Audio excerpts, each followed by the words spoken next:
Olá meus amigos e minhas amigas, agradeço novamente a oportunidade de poder conversar com vocês aqui por esse canal, sem dúvida com uma repercussão muito positiva aqui dentro da nossa clínica, da nossa prática diária. O nosso assunto para essa conversa é contratura capsular, né? Ainda um grande fantasma aí dentro da realização das cirurgias mamárias, cirurgias de aumento mamário, né? Também das reconstruções de mama, não é diferente. Sempre que você tem um material de implante, o silicone é um dos mais utilizados, um dos mais estudados aí nos últimos 40, 50 anos ou até mais, o nosso organismo vai gerar uma reação chamada reação de corpo estranho, né? No caso das próteses de silicone utilizadas na cirurgia mamária, isso gera a criação de uma cápsula fibrosa, né, por essa reação de corpo estranho, para bloquear esse material, por assim dizer, isolando do nosso organismo.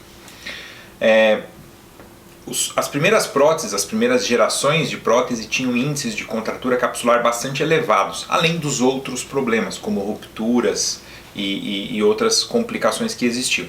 Com o desenvolvimento tecnológico que nós temos visto aí, em especial nos últimos 15 ou 20 anos, da indústria, né, e vários fabricantes de boa qualidade que existem, esse índice reduziu muito, talvez de 15%, quase 20%, hoje para números menores do que 3%, 4%. Isso analisado em um período de até longo prazo, 10 anos, 15 anos ou mais.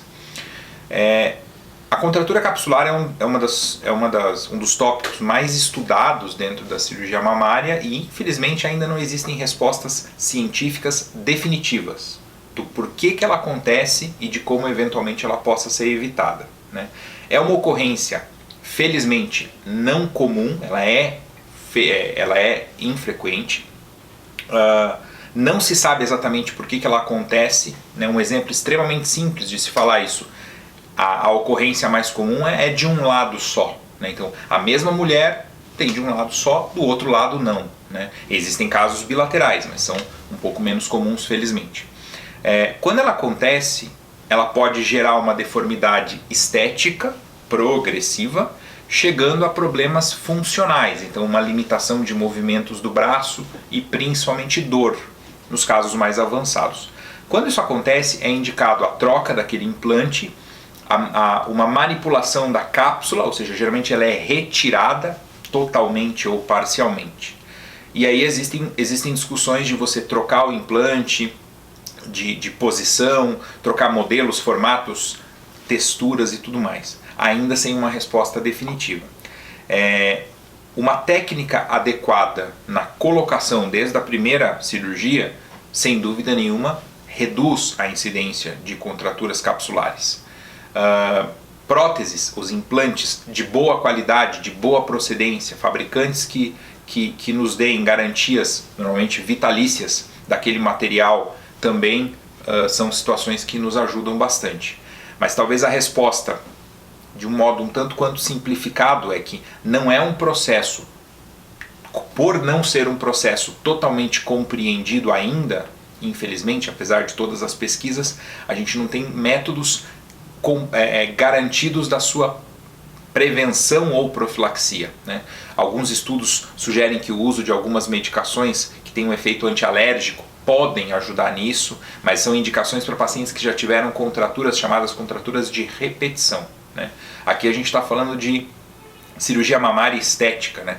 Quando a gente vai falar de cirurgias de reconstrução da mama, os índices de contratura, infelizmente, são muito elevados, porque daí são pacientes que vão fazer radioterapia, quimioterapia, né? Então isso tem uma influência muito diferente. Então é um outro grupo de pacientes que tem uma ideia e uma conduta um pouco diferente. Mas na nossa realidade, na nossa prática diária, o melhor que se pode falar em relação à contratura são cuidados técnicos, né? Ou seja, a maneira como a cirurgia é feita, qualidade dos implantes. Felizmente isso melhorou muito nos últimos anos e a incidência diminuiu bastante, mas ainda não é um problema que se tenha uma prevenção completa ou um tratamento totalmente garantido. Na ocorrência de uma contratura capsular, existem as discussões de melhor técnica para trocar o implante, mudar a posição, texturas, etc., como eu comentei, mas é um fenômeno que infelizmente pode acontecer inclusive mais de uma vez naquela determinada paciente, né?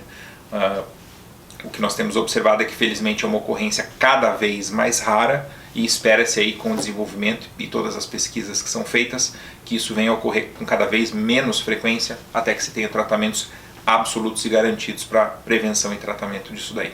Ok? Muito obrigado pela atenção, estou à disposição para comentários.